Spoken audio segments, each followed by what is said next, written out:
Bismillahirrahmanirrahim. Assalamualaikum warahmatullahi wabarakatuh. Alhamdulillahirabbil alamin. Alladzi anzalal Qur'ana hudan lin-nasi wa bayyinatin minal huda wal furqan. Asyhadu an la ilaha illallah wahdahu la syarikalah wa asyhadu anna Muhammadan abduhu wa rasuluh. Allahumma shalli wa sallim ala rasulil karim wa ala alihi wa ashabihi wa mawalah, amma ba'du. Sahabat-sahabat sekalian dimanapun Anda berada, alhamdulillah pada sore hari yang berbahagia ini kita bersyukur kepada Allah Azza wa Jalla masih bisa sempat untuk menyaksikan siaran kultum di sore hari ini dengan tema atau judul jadikanlah diri kita sebagai sahabat Quran. Sahabat-sahabat sekalian, hamba-hamba Allah yang Allah muliakan, Al-Quranul Karim, bahwa salah satu keistimewaan, salah satu kemuliaan dari bulan suci Ramadan adalah Allah Subhanahu wa Ta'ala menurunkan Al-Quranul Karim. Kitab suci ini, sahabat-sahabat sekalian, terbebas dari intervensi dan inovasi manusia. Kenapa terbebas dari intervensi dan inovasi manusia? Karena Al-Quran, baik isi maupun redaksinya, adalah benar-benar produk Allah Subhanahu wa Ta'ala. Sahabat-sahabat sekalian yang dimuliakan oleh Allah Subhanahu wa Ta'ala, suatu ketika di mana Nabi Muhammad SAW di akhir-akhir detik kepergian beliau, baginda Nabi SAW pernah mewasiatkan kepada para sahabatnya, pernah memberikan suatu ungkapan dijadikan sebagai pusaka dalam kehidupan ini. Tentu yang esensinya pesan ini adalah tidak hanya untuk sahabat, tapi juga kepada kita sebagai umat Nabi Muhammad SAW. Apa pesan itu? Apa pusaka yang disampaikan oleh baginda Rasulullah SAW? Yaitu laqad taraktu fikum amraini lan tadillu in tamassaktum bihima kitabullah wa sunnati rasuli.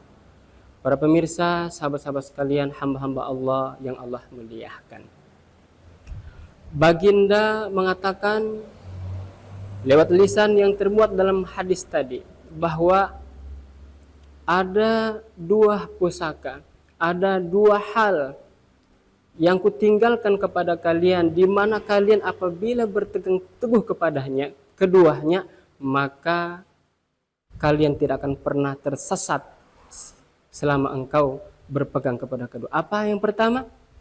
Yaitu kitabullah, Al-Quran. Lalu kemudian yang kedua adalah wasunnati rasulillah.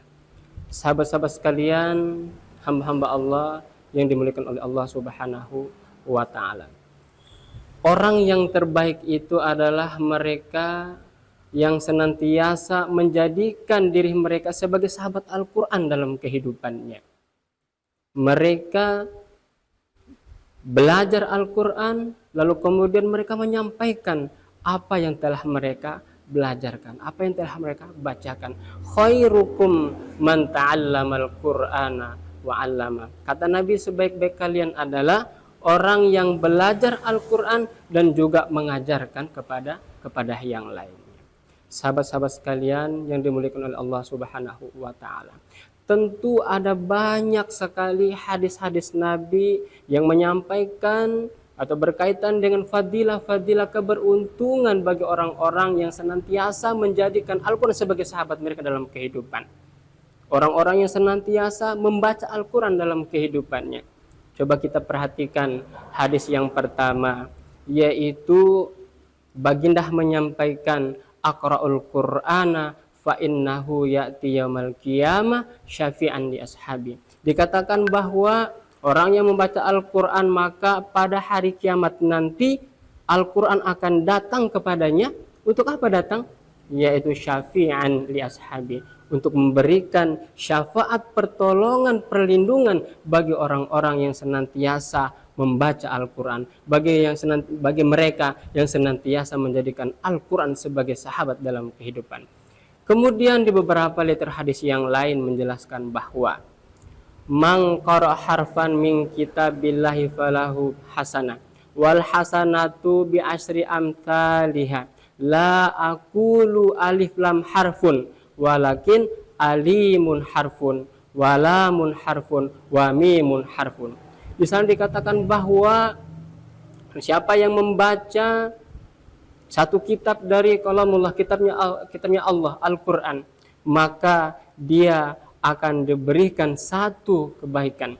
Dan kemudian Nabi mengatakan lagi, dari satu kebaikan itu akan dilipat gandakan menjadi 10 pahala. Dari satu kebaikan lalu kemudian dilipat gandakan menjadi 10 kebaikan. Luar biasa. Lalu kemudian Nabi menuturkan kembali, la aqulu alif lam mim harfun.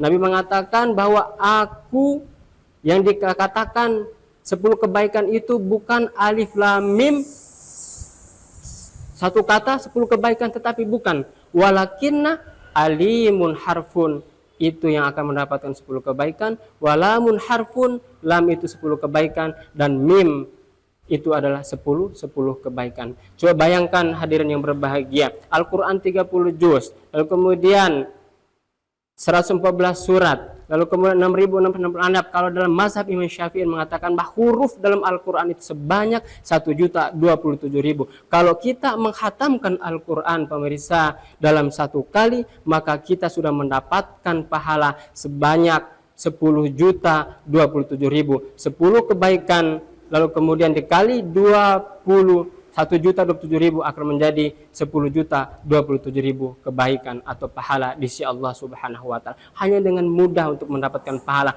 membaca Al-Quran. Kemudian di hadis yang lain pemirsa, sahabat-sahabat sekalian, Al-mahiru bil Qur'ani ma'as safaratil kiramil barara walladzi yaqra'ul Qur'ana wa yatata'u fihi wa huwa alaihi syakun ajran. Dikatakan bahwa orang yang mahir membaca Al-Qur'an lalu kemudian ia akan disandingkan bersama para malaikat, dikumpulkan bersama para malaikat yang taat sungguh mulia.